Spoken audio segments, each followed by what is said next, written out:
Hello guys, स्वागत है आपका अपने चैनल टारगेट सिलेक्शन में।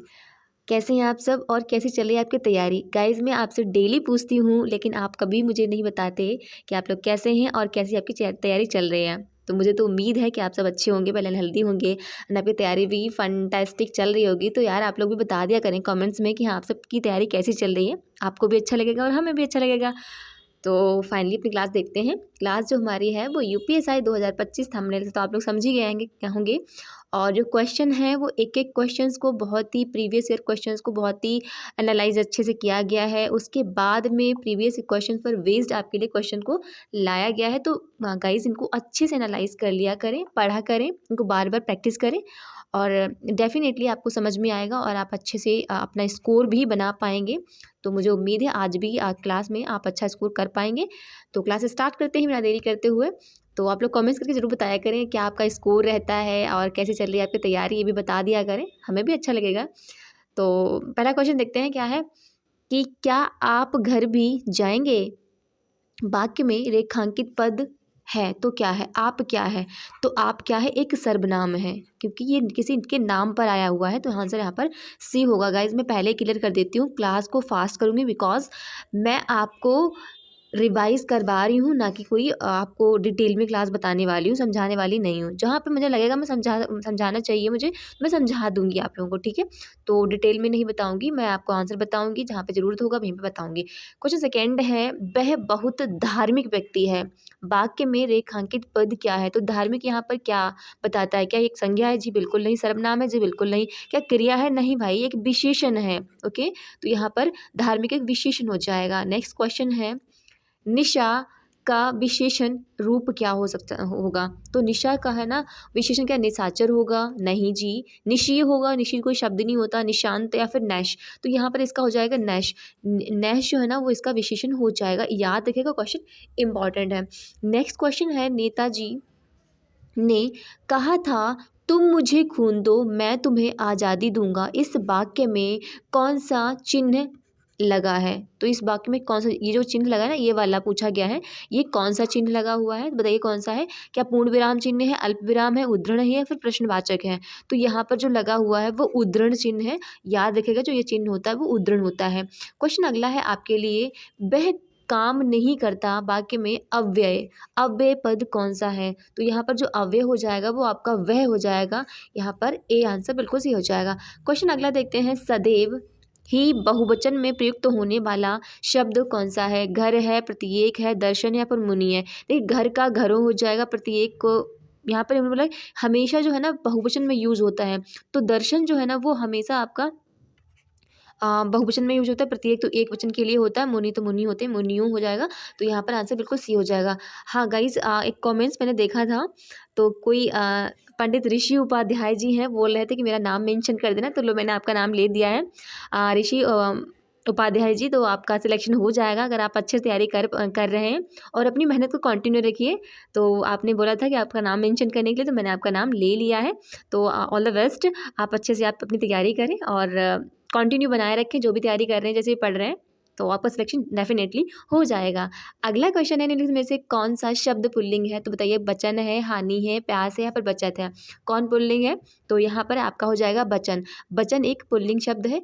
ए यहाँ पर बिल्कुल सही हो जाएगा। अगला क्वेश्चन है, निम्नलिखित में कौन से शब्द में रै व्यंजन नहीं है? तो यहाँ पर पूछा गया कि जो रै है ना वो व्यंजन किस में नहीं है? क्या मात्रा में नहीं है, मूर्धा में नहीं है या फिर क्रम में नहीं है, मातृभूमि में नहीं है? तो यहाँ पर आपका हो जाएगा जो मात्र है ना, इसमें रै व्यंजन नहीं है बल्कि यहाँ पर एक स्वर हो जाएगा। ओके, आंसर ए बिल्कुल सही हो जाएगा। देखो, मैं उम्मीद करके चल रही हूँ कि आप लोगों की जो हिंदी बेसिक है ना वो कंप्लीट होगी, मतलब आपको बेसिक तो आता ही होगा, तभी मैं इसको डिटेल में नहीं बता रही हूँ। अब डिटेल में बताने का मतलब नहीं बनता, आप प्रैक्टिस कर रहे हैं। अगर मैं डिटेल में बताने लगी ना तो एक के बहुत बहुत मतलब काफ़ी टाइम उसमें खप जाएगा। इस वजह से अपना बेसिक कंप्लीट करिए, फिर यहाँ पर प्रैक्टिस करिएगा। ओके, सो क्वेश्चन देख लेते हैं। क्वेश्चन है, निम्नलिखित में से कौन से ऋषि के शब्द कौन से शब्द में री की मात्रा का उपयोग हुआ है? तो क्रिया में हुआ है? नहीं भाई। वर्षा में हुआ है? जी बिल्कुल नहीं। ऋतु में नहीं। वृष्टि में हुआ है। आप देख पा रहे हैं ये वाला यहाँ पर री शब्द का यूज हुआ है।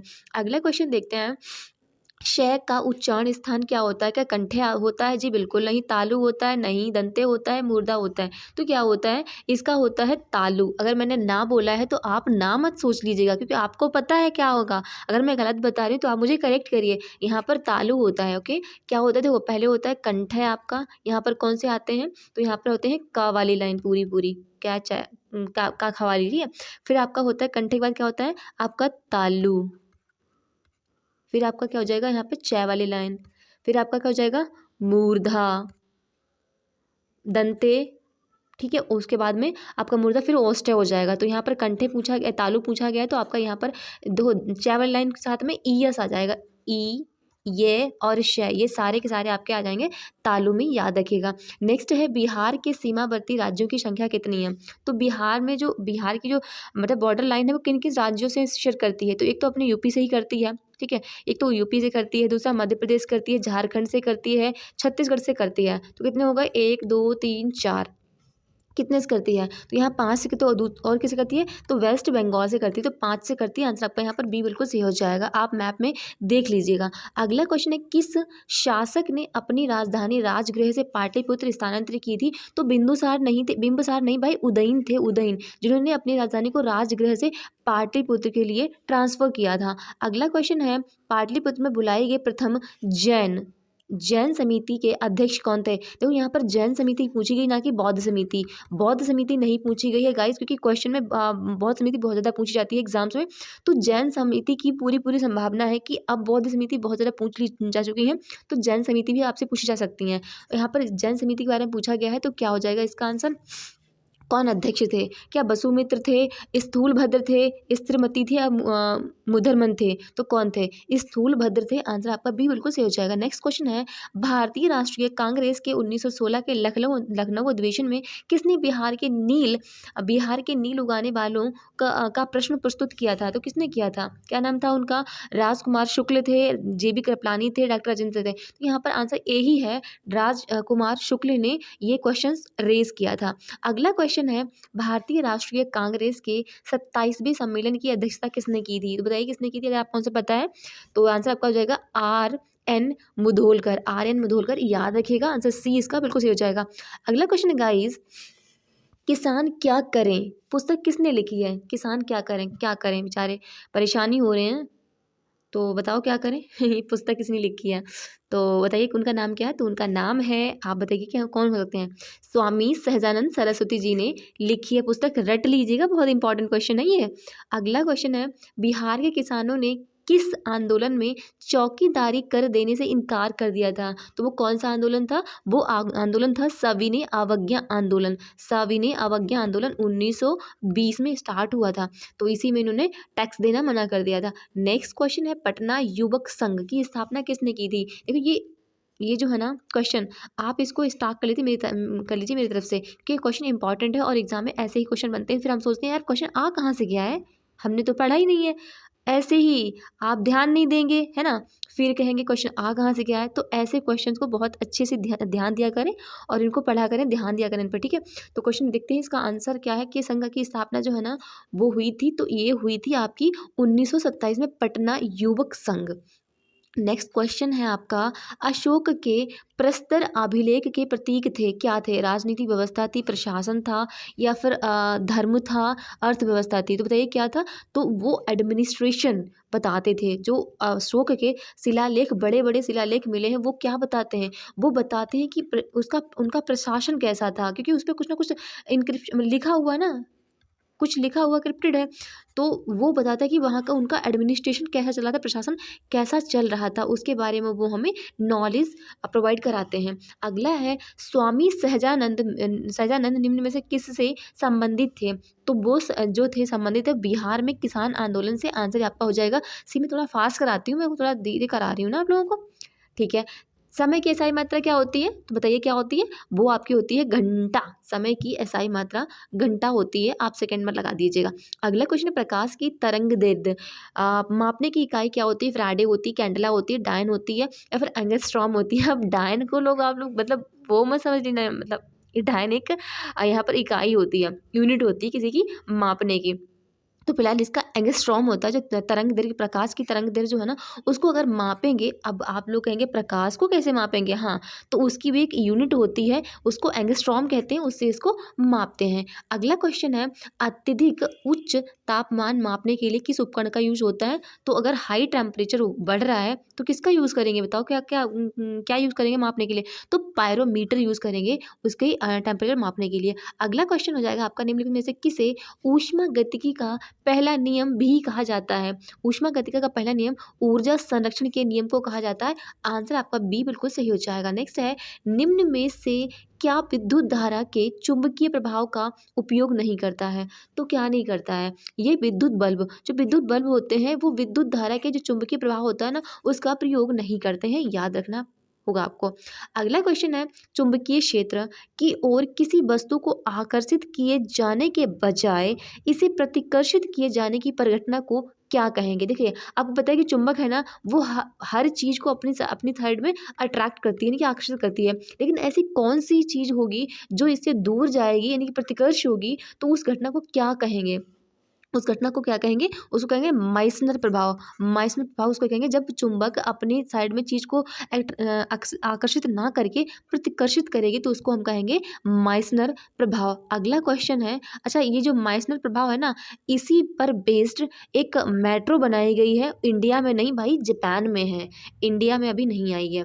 नेक्स्ट क्वेश्चन है, निम्न एक निश्चित स्तर से ऊपर किसी विमान की ऊंचाई को मापने के लिए किस वैज्ञानिक उपकरण का यूज़ किया जाता है? तो किसका यूज़ किया जाता है? वो है आपका ऑल्टीमीटर। ऑल्टीमीटर वैसे भी ऊंचाई मापने के लिए यूज़ किया जाता है, तो उसका यूज़ हो जाएगा। नेक्स्ट है, पाइप में बहने वाले द्रव के प्रवाह की गति और दर को मापने के लिए प्रयुक्त उपकरण का नाम क्या होता है? तो उस उपकरण का नाम होता है वेंट्यूरीमीटर। वेंट्यूरीमीटर, इसको 2-3 बार कहेंगे तो आपको याद हो जाएगा। नेक्स्ट है, ब्लीचिंग पाउडर का रासायनिक नाम क्या होता है? तो ब्लीचिंग पाउडर का रासायनिक नाम होता है आपका कैल्शियम हाइपोक्लोराइड। कहाँ पर लिखा है? कैल्शियम हाइपोक्लोराइड, हाँ, यहाँ पर लिखा देख पा रहे हैं ना आप, CaOC12। आंसर बी बिल्कुल सही हो जाएगा। नेक्स्ट है, बेकिंग सोडा का विलयन किस सूचक के साथ हरा रंग देता है? यानी बेकिंग सोडा हम किसके साथ मिलाएंगे तो उसका जो इंडिकेशन है ना, वो हरे रंग का हो जाएगा। तो किसके साथ मिलाने का पड़ेगा?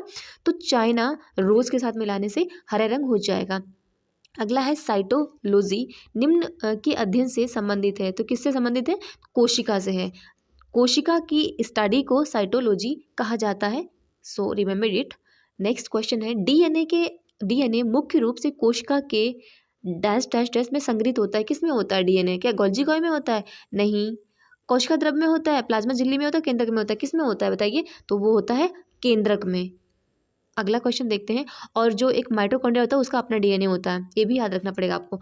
माइटोकॉन्ड्रिया शब्द किसके द्वारा प्रतिपादित किया था? किसने दिया, मतलब किसने इसका नाम रखा था? तो उनका नाम था कार्ल बेंडा। कार्ल बेंडा ने माइटोकॉन्ड्रिया नाम दिया था। माइटोकॉन्ड्रिया कहाँ होता है? तो सेल के अंदर होता है, यानी कि जो कोशिका होती है ना, उसके अंदर होता है। और माइटोकॉन्ड्रिया जो शेप होता है, मैं आपको बता दूँ, आप बर्गर को देख रहे हैं, बर्गर को देखें, कुछ इस टाइप का होता है। बर्गर हमारा ऐसे होता है ना, ऐसे करके इसे बिंदु बिंदु रखी होती हैं।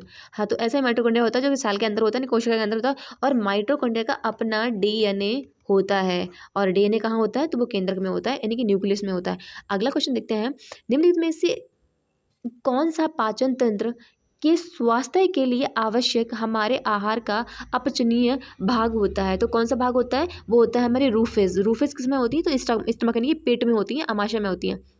नेक्स्ट है, मनुष्य की मुख गुहा में निम्न में से किसका पाचन प्रारंभ होता है? तो किसका होता है? वो होता है कार्बोहाइड्रेट्स का। कार्बोहाइड्रेट्स का पाचन हमारी मुख गुहा से ही होना शुरू हो जाता है। नेक्स्ट है, यकृत एवं मांसपेशियों में ऊर्जा जमा होती है। तो किस रूप में होती है? वो होती है आपको ग्लाइकोजन के रूप में। हमारे लीवर में और जो हमारी मांसपेशियां होती हैं, उनमें जो ऊर्जा जमा होती है वो ग्लाइकोजन के रूप में होती है। नेक्स्ट है, पित्ताशय में उपस्थित पत्थर, यानी पथरी निम्नलिखित में से किसका पाचन प्रभावित करती है? तो किसका पाचन नहीं हो पाता है? तो हमें पथरी होती है, तो फैट जो बसा होता है ना, उसका पाचन नहीं हो पाता। आंसर आपका यहाँ पर बी हो जाएगा। अगला क्वेश्चन देखते हैं, आग्नाशय रस में कौन सा एंजाइम उपस्थित होता है जो पाइसीकृत वसा के टूटने के लिए उत्तरदायी होता है? तो क्या होता है उसमें?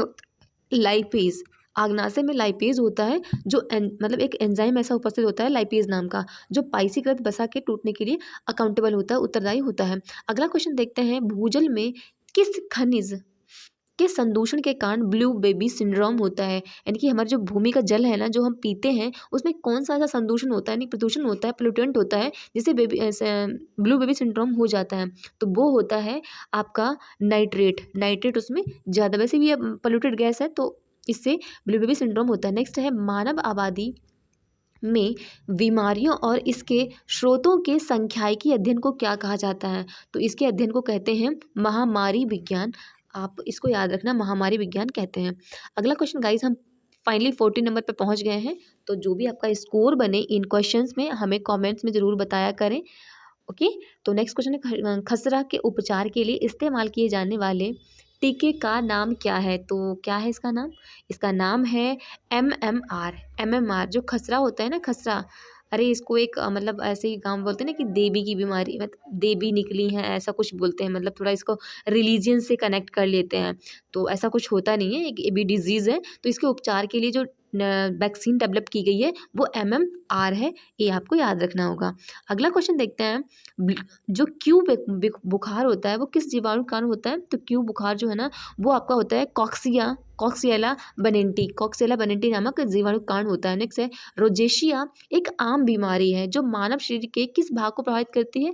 तो ये करती है हमारी त्वचा को, यानी त्वचा जो है ना रेड रेड सी हो जाती है, रोजेशिया मतलब थोड़ी रूखी रूखी सी हो जाती है। ये आम बीमारी है, मोस्टली हो ही जाती है।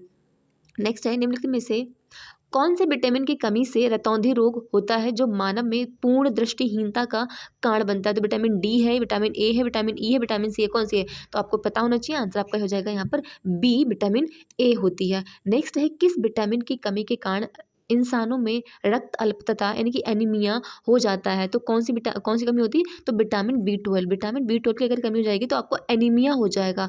और एनीमिया के लिए कौन सी टैबलेट दी जाती हैं? तो फॉलिक एसिड की दी जाती हैं, फॉलिक एसिड की टैबलेट दी जाती हैं। अगला देखते हैं क्वेश्चन आपका, मानवों में आवाज़ डैश डैश डैश द्वारा उत्पादित होती है? तो जो हमारे ह्यूमन बीइंग में, हम लोगों में जो हम लोग बोलते हैं वो कहाँ से निकल के आती है? क्या कंठ से, श्वास नली से, फेफड़ों से या फिर मुंह से? तो ये पता होना चाहिए आपको, लेरिंग्स यानी कंठ से निकल के आवाज़ आती है। आंसर ये बहुत ही ईजी है, तो आपको पता ही होना चाहिए यार। नेक्स्ट है एंटीबायोटिक की खोज किसने की थी? तो किसने की थी? अलेक्जेंडर फ्लेमिंगो ने की थी। ये बताने की बात है क्या? हाँ, बता देती हूँ फिलहाल। देखो बी में लिखा है अलेक्जेंडर फ्लेमिंगो। ओके, क्वेश्चन अगला है, निम्नलिखित में से कौन सा स्थानीय जीव रेशे यानी कि फाइबर का एक सामान्य स्रोत नहीं है? तो लामा नहीं है, अल्पाका नहीं है, अंगोरा जेबरी नहीं, जेबरा नहीं है, क्या नहीं है? तो आपका जेबरा जो है ना वो नहीं है। अगला क्वेश्चन आपका है मॉन्ट्रियल प्रोटोकॉल किससे संबंधित है? मॉन्ट्रियल प्रोटोकॉल आपका संबंधित है ओजोन परत के संरक्षण से, O3 के संरक्षण से। अगला क्वेश्चन है भारत का राष्ट्रीय आदर्श वाक्य क्या है? हमारे प्यारे भारत का राष्ट्रीय आदर्श वाक्य क्या है? तो वो वाक्य आपका हो जाएगा, क्या है इसका? सत्यमेव जयते, वंदे मातरम, जय जवान जय किसान, जय हिंद। तो सत्यमेव जयते, सत्यमेव जयते हमारा आदर्श वाक्य है। अगला क्वेश्चन, भारत का राष्ट्रीय पंचांग किस पर आधारित है? तो किस पर आधारित है? ये शक संवत पर आधारित है। आंसर ए आपका यहाँ पर बिल्कुल सही हो जाएगा। नेक्स्ट है तरणेतर मेला किस राज्य में प्रतिवर्ष मनाया जाता है? तो तरणेतर मेला आपका गुजरात में मनाया जाता है। आपका नाम देन गुजरात और तरणेतर कुछ सिमिलर लग रहा है ना, तो आप ऐसे लगा सकते हैं। सो अगला क्वेश्चन है, निम्नलिखित में से किस त्योहार को मणिपुरी नववर्ष के नाम से जाना जाता है? मणिपुरी नववर्ष के नाम, चेरोब, हिकरू, हिंडोगवा, गंगई या फिर कूट, कौन सा है? तो वो आपका चेरोब ही है। चेरोबा जो है ना वो मणिपुर में मनाया जाता है, तो आप ऐसे भी आ सकते हैं। और चेरोबा एक जनजाति भी जो कि मणिपुर में पाई जाती है। नेक्स्ट है प्रसिद्ध सिंहेश्वर मंदिर बिहार राज्य में कहाँ पर है? तो बिहार राज्य में पड़ता है, ये बता दिया इन्होंने है। पहली बात तो एक है कि इन्होंने बता दिया कि सिंहेश्वर मंदिर जो है ना वो बिहार में है। तो किस राज्य में पड़ता है? राज्य के मतलब क्षेत्र में पड़ता है, तो वो पड़ता है आपके मधेपुरा में। आंसर आपका ए हो जाएगा यहाँ पे बिल्कुल सही।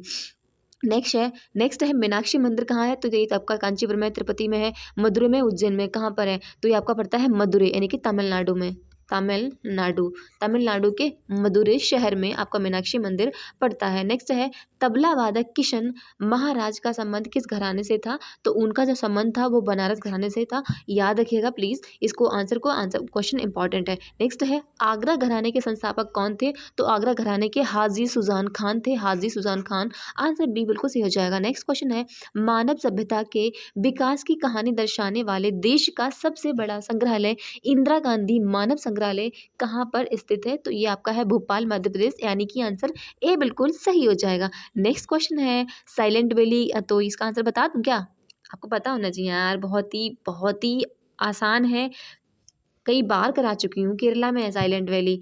नेक्स्ट क्वेश्चन है केंद्रीय खनन अनुसंधान केंद्र कहाँ पर है? ये भी मैं बहुत बार करा चुकी हूँ आपको, ये आपका धनबाद में है, आंसर सी बिल्कुल सही हो जाएगा। नेक्स्ट क्वेश्चन है केंद्रीय खाद्य प्रौद्योगिकी अनुसंधान संस्थान कहाँ पर है? तो खाद्य प्रौद्योगिकी अनुसंधान संस्थान आपका है मैसूर में, ये भी मैं कई बार करा चुकी हूँ, तो आप लोगों को याद रखना चाहिए, इनके आंसर बता दिया करें।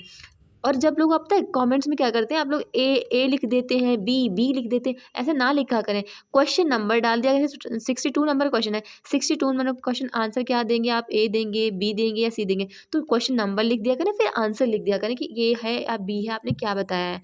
ऐसा ना क्या करें, मतलब आप ऐसे ही नंबर डालें तो समझ नहीं आता किस क्वेश्चन का आंसर बता रहे हैं। फिलहाल क्वेश्चन देखते हैं, भारतीय हीरा अनुसंधान केंद्र कहाँ था? गुजरात में होगा, गुजरात के कहाँ होगा? तो फिलहाल ये गुजरात के सूरत में है, आंसर आपका डी हो जाएगा। तो याद रखिएगा, क्वेश्चन इंपॉर्टेंट है और वनडे एग्जाम में कई बार आया हुआ है। नेक्स्ट है गुरुद्वारा पंजाब साहिब भारत के किस पड़ोसी देश में है? पाकिस्तान में है, आंसर ए आपका यहाँ पर हो जाएगा, ए इज करेक्ट है। नेक्स्ट है यूनेस्को का विश्व विरासत स्थल खजुराहो कहाँ पर है? तो मध्य प्रदेश में है, खजुराहो में इरोटिक आर्ट बनी हुई है, और किसने बनवाई थी? ये चंदेल शासकों द्वारा बनवाया गया था। कहाँ पर है? मध्य प्रदेश में, remember it. Next question for you, Jaipur में एक महल है जिसे सवाई प्रताप सिंह ने बनवाया था, जयपुर में महल, तो क्या है, कौन सा महल है? तो हवा महल है, राजस्थान में जयपुर में बना हुआ है। नेक्स्ट है लगातार 2 ओलंपिक पदक जीतने वाली एकमात्र भारतीय महिला खिलाड़ी कौन है? तो उनका नाम है पीवी सिंधु। इनको कैसे भूला जा सकता है भाई, पीवी सिंधु हमारी मतलब इंडिया की एक प्रोमिनेंट वुमेन है, एकदम फेमस वुमेन है, इनको कौन नहीं जानता। तो ये वैसे मुझे ज़्यादा ये स्पोर्ट्स पसंद नहीं है, लेकिन कुछ कॉमन लोगों को जानते जो ऑलरेडी फेमस हैं। तो ओलंपिक 2 बार ओलंपिक पदक जीतने वाली हैं पीवी पीवी सिंधु जी। नेक्स्ट है ऑफ ब्रेक शब्द का प्रयोग निम्नलिखित में से किस खेल में किया गया है? तो ऑफ किस में किया जाता है? तो यहाँ पर किया जाता है क्रिकेट में, आंसर सी यहाँ पर बिल्कुल सही जाएगा। जो क्रिकेट के लवर होंगे उन्हें तो पता ही होगा इसका आंसर। नेक्स्ट है विश्व जैव विविधता दिवस कब मनाया जाता है? तो विश्व जैव विविधता दिवस मनाया जाता है वर्ल्ड लेवल पर 22 मई को, आंसर बी बिल्कुल सही हो जाएगा। नेक्स्ट क्वेश्चन है विश्व हस्त प्रक्षालन यानी कि धुलाई दिवस किस तारीख को मनाया जाता है? तो धुलाई दिवस आपका मनाया जाता है 15 अक्टूबर को, आंसर ए इज करेक्ट है। नेक्स्ट क्वेश्चन है गाइस 23 मार्च को किसके शहीद होने की याद में शहीद दिवस मनाते हैं? तो मनाते हैं हम भगत सिंह, राजगुरु और सुखदेव, इन लोगों को फांसी दी गई थी, इनकी याद में हम 23 मार्च को शहीद दिवस मनाते हैं, आंसर आपका हो जाएगा सी बिल्कुल सही। मौर्य साम्राज्य की स्थापना किसने की थी? तो मौर्य साम्राज्य की स्थापना की थी चंद्रगुप्त मौर्य ने, चंद्रगुप्त मौर्य ने किसकी सहायता से? तो चाणक्य की सहायता से। किसको टॉपल किया था? तो घनानंद को टॉपल किया था। ओके, सो मुझे उम्मीद है आपने आंसर दे दिया होगा। नेक्स्ट है चंद्रगुप्त मौर्य ने अपने अंतिम दिनों में किस धर्म को अपना लिया था? जैन धर्म नहीं, बौद्ध धर्म बिल्कुल नहीं, इस्लाम बिल्कुल नहीं, पारसी, फिर कौन से धर्म को? हाँ, तो उन्होंने जैन धर्म नहीं, किसको? जैन धर्म को ही अपनाया था। ओके, नेक्स्ट क्वेश्चन है मयूर सिंहासन पर बैठने वाला अंतिम मुगल शासक कौन था? तो कौन था? वो था मुहम्मद शाह, आंसर बी। फिर तो अंग्रेजी आ गए थे तूफान मचाने के लिए। नेक्स्ट है निम्न में से किस मुगल बादशाह ने आलमगीर द्वितीय की उपाधि धारण की थी? आलमगीर द्वितीय की उपाधि धारण करने वाले थे अजीदुद्दीन, आंसर ए हो जाएगा बिल्कुल सही।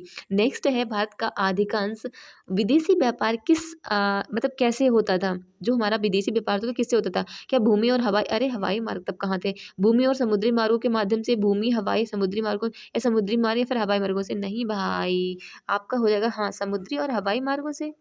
भारत का अधिकांश विदेशी व्यापार कैसे? अच्छा प्रेजेंट की बात कर रहे हैं, हाँ तो ठीक है, समुद्र से और हवाई मार्ग से होता है, आंसर हो जाएगा बी, सॉरी डी यहाँ पे बिल्कुल सही। नेक्स्ट है पोल्डर मैदान पाए जाते हैं, तो पोल्डर मैदान आपके पाए जाते हैं नीदरलैंड में पोल्डर के मैदान पाए जाते हैं। नेक्स्ट क्वेश्चन है नागरिकता प्राप्त करने के लिए शर्तें निर्धारित करने वाला सक्षम निकाय कौन सा है? क्या लोकसभा है, राज्यसभा है, संसद है, फिर राष्ट्रपति है? तो कौन करता है?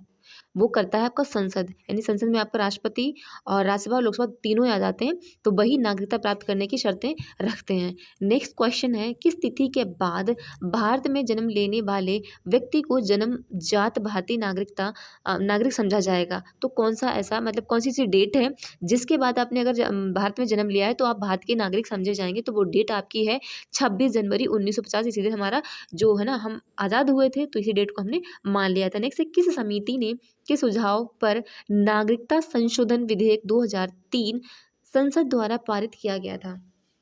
किस समिति के सुझाव पर नागरिकता संशोधन विधेयक 2003 संसद ने पारित किया था? तो किसने ये सिफारिश की थी? ये की थी LM सिंघवी समिति। आंसर हो जाएगा आपका ए। इन क्वेश्चंस को प्लीज़ मेरी रिक्वेस्ट है आप एक दो बार पढ़ लिया करें। ओहो, लास्ट क्वेश्चन है। अब आपके मैथ्स के स्टार्ट हो चुके हैं, तो वो मैं आपको भी नहीं कराऊंगी, फिलहाल इतना ही क्वेश्चन कराऊंगी। सो आपको हो गया है आपका। Thank you guys attending this lecture and all the best. आपके एग्जाम के लिए अच्छे से तैयारी करें, अच्छे से पढ़ा करें। जो क्वेश्चन ना समझ आए स्क्रीन को पॉज कर लिया करें और फिर उसको दोबारा पढ़ा करें, उसको आंसर देने की कोशिश किया करें। और मैं तो ये कहूँगी आपसे लोगों से कि आप जब भी पढ़ने बैठे करें कॉपी पेन लेके बैठा करें, और उनको जो नहीं मतलब याद हो रहा है ना, कुछ चीज़ें होती नहीं याद होती, तो उनको बार बार लिखा करें, आपको याद हो जाएगा। So thank you guys.